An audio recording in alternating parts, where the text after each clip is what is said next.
So after yesterday's video, someone asked me something that I think deserve a full answer and not just a reply. He said, if I genuinely believed that old religious notions don't have a place in our society today, then why do I still practice Hinduism? Isn't that a religion too? And honestly, that's a very fair question. So let me tell you where I stand. First of all, I don't think Hinduism is a religion, not in the way we normally use the word religion. When I say religion, we usually mean something fixed, like a rule book or a set of instructions handed down once and are meant to be followed exactly forever, no matter how much the world around it changes. Hinduism was never that. It is closer to a philosophy of living, a framework for thinking, and not a cage for behaving. And once you see the difference, the rest of this starts to make a lot more sense. Let's start with the word itself. The word Hindu wasn't even originally a religious label, it was geographic. It described people living along the Sindhu River. That's it. There was no single founder, no one book, no one commandment that everyone had to agree on.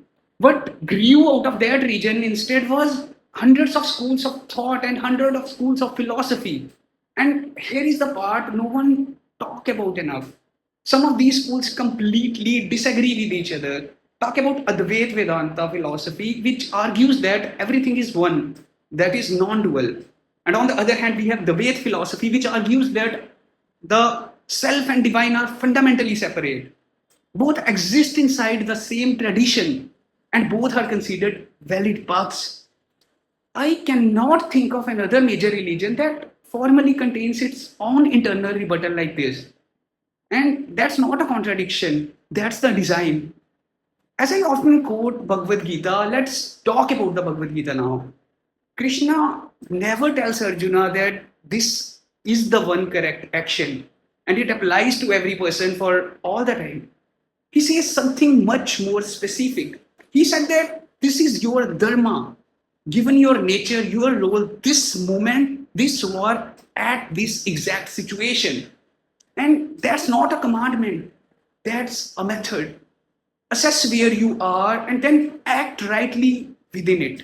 The Gita isn't handing out a universal rule book, it's teaching a way of reasoning. Let me tell you a difference between religion as a dogma and Hinduism as a philosophy.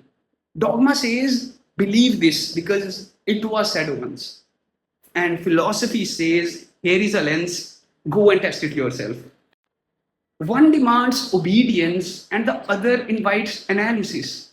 And once you start seeing the world with analytical lens, then there is no going back. I call myself Hindu not because I am bound to old notions, but because the tradition itself never actually asked me to be bound. It asked me to keep thinking, and this very beauty of Hinduism made me fall in love. Well, that's what I think. Hope you got the point, and thanks for watching.